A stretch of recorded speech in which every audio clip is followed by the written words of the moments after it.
So what happens when we put modes together? Well, behind it all is, of course, the notion of communication.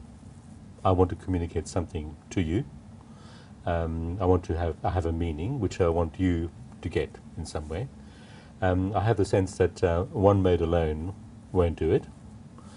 So I put modes together because I have a sense that this mode will allow me to do this kind of thing best, and this mode will allow me to do this other thing best.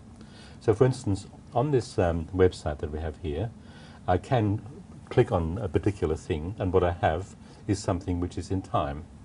There's a mode of moving image or little video, which is moving image and its speech together. These things are in time. But at the same time, I have things which are not in time, bits of writing. So I have things which are not in time and things which are temporally instantiated. I have an image, a still image, which is spatial.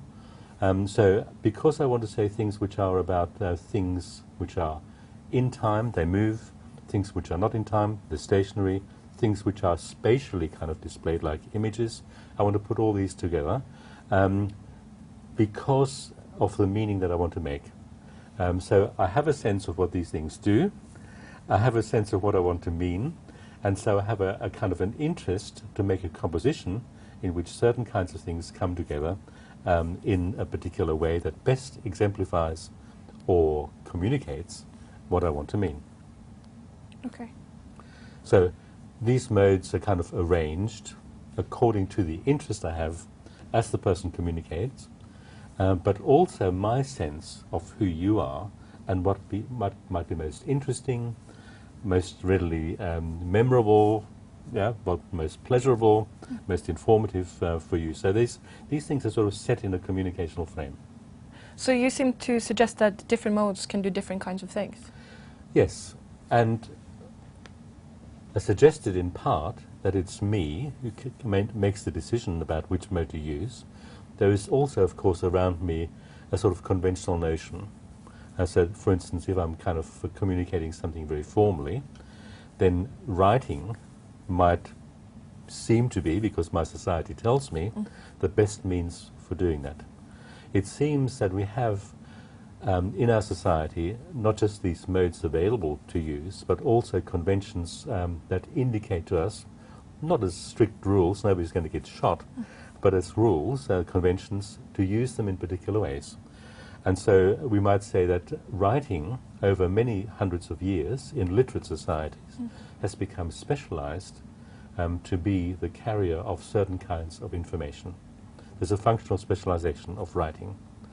And also, of course, then what happens is that writing in that past, which is now changing very rapidly, carried most of the informational load. So we can ask, in a particular on this website, which mode is carrying most informational load.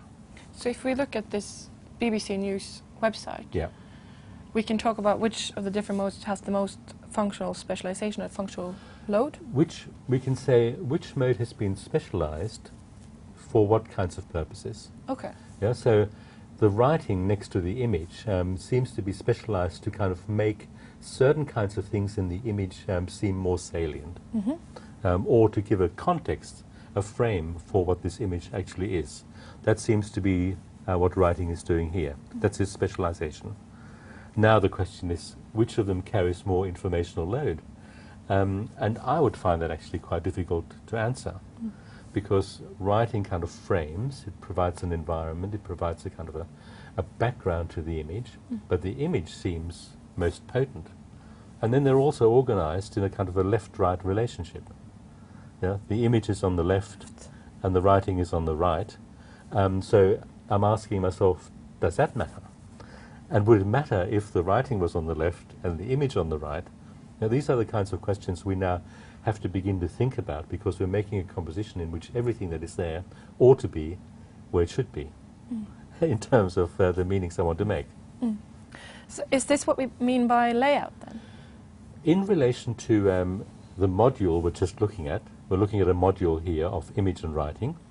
On the website, it's quite near the top, and it's on the, if this was sort of seen as two columns really, It's in the left column.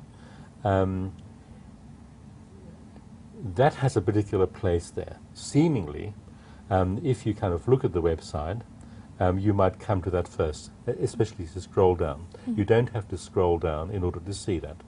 So something about the space has been used to make that most prominent. It's what you come to first after you've got the BBC band got it at the top. It's first, it's on the left. In the West, we're trained to read from the left to the right, so we look there first. It's most prominent. Layout, the possibility of putting things in space in a meaningful way, has been used to make us attend to that before we attend to other kinds of things. We don't have to scroll down. It's kind of prominently there. That's what we mean by layout. Is this related to if we talk about ordering? Absolutely. For instance, on this website, as you can see, there's a smaller module opposite in the right column, where this particular module about the soldiers and the tank and the war in Afghanistan are. A smaller kind of thing. And somehow, if you now imagined this smaller element being on the left and the module about the war in Afghanistan being on the right, intuitively might think it would look unbalanced. It would seem kind of odd. It wouldn't seem quite right. So there is a kind of thing about ordering which might be both about significance. It might be about a sort of a sense of a proper composition in which things should be kind of balanced in terms of a visual kind of ordering of them. And yes, that's what ordering is about, but also the fact that as you scroll down, other things appear. Somebody has thought things which are less in importance can be lower in terms of scrolling down on the website. So the things which you mentioned earlier, the word salient, so what they have assumed being more salient will be, for example, on the left top side? I would say so, yeah. So in the module, the tank is on the left, the writing is on the right. In these two columns, the item on the war in Afghanistan is on the left, and the other item, which I can't quite see what it's about, it's trailing something in some other bit of program, is on the right-hand side. So there is a kind of a sense of which are the more significant spaces on that screen. On that screen. In linguistics, we're used to talking about coherence and cohesion in a text. How can we use those terms when we're talking about multimodality? The way that, in my own understanding of linguistics, that's been used is that cohesion tells you about the devices you use for making something coherent. And I think you can use that much in the same way here. You get a sense, for instance, if this screen was arranged in such a way that you say, sometimes what seems to be most important is on the right, sometimes what's most important is on the left, that would produce a sense of lack of coherence. The cohesive device of ordering in space would have been not really fully used. But also, if, for instance, you had a color scheme here, where the kind of, I don't know what you call the BBC red there, a Moroni sort of red. Banner. Banner. In that banner. If that color, it could be matched by other kinds of reds, or pinks, or greens, or blues. So then the sense of coherence of the page would be destroyed by a kind of an inconsiderate use of the mode of color. Yeah, so there are devices here that produce the sense of, yes, this belongs here, it is where it ought to be, and this is where it ought to be. And they are of various kinds. It's positioning, it's, there is something coherent about the color that occurs here.